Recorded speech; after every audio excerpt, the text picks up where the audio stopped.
In Revit, split is typically used with walls, lines, and other linear geometry. In this video, we will cover the two commands available in the Modify tab: Split Elements and Split with Gap. First, let's put this sofa next to the wall again, and it's always a good opportunity to practice these commands. Let's rotate it 180 degrees. As the element is already selected, I have to pick the start position of rotation and turn it 180 degrees. Oh, but it looks like I moved a bit more than I should.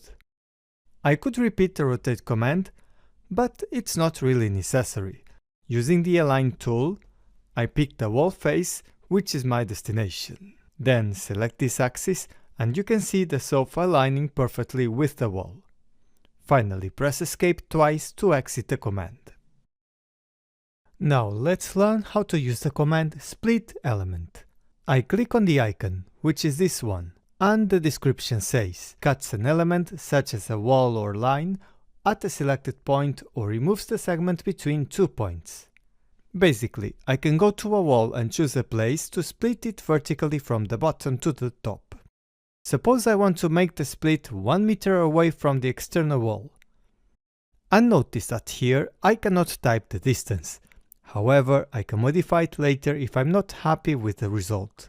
I can then exit the command or make a second split.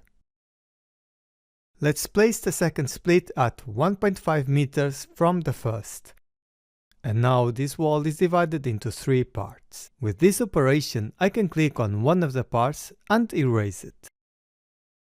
Let's repeat this process because I want to show you again the options bar. It's very important to get used to looking at it. And I know it's not natural for beginners to notice the options bar every time they activate a command. It saves us a lot of time and effort because most of the options there are easily understandable. Like this one. Delete inner segment. If I check this box, the segment between the next 2 points is deleted. Now let's see how this looks in a 3D view and how to cut the wall horizontally. They look nice. Okay, regarding the wall, I can select each section in the same way as I do it in the floor plan. And even though they are now separate objects, the wall is still continuous, appearing like a single element. So click on the command again and go to the wall, find one of the split sections, and at this moment I'm going to add a horizontal split at a distance of 2.1 meters. And the area that appears here is the actual split. But let's have a detailed look in a different example. Before clicking, we should notice which section is highlighted.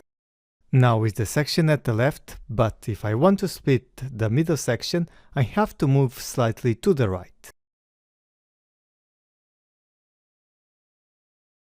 After splitting, I can select this section down here and press Delete to create a passage between these two different rooms.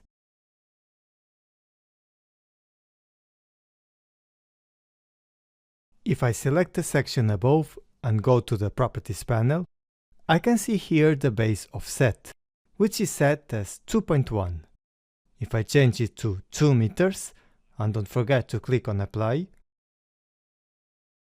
you can notice the wall going down 10 centimeters. Split with a gap. This command acts in a very similar way. The only difference is that it creates a gap each time I split the wall.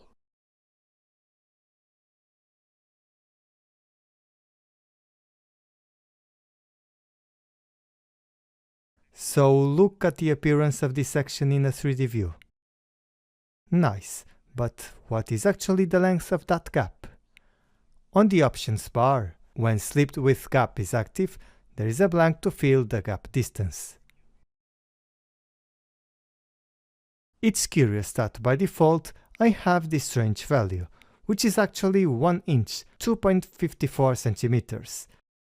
Let's change it to 0.1 meter.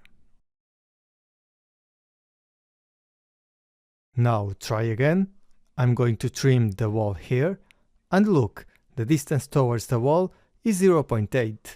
If I split, You can see now the distance is 0.75. What does it mean?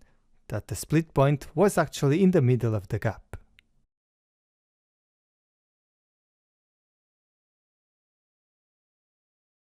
But which elements can be split? In this view, only the walls. I cannot split furniture, doors, or windows. So it's similar as the command of set.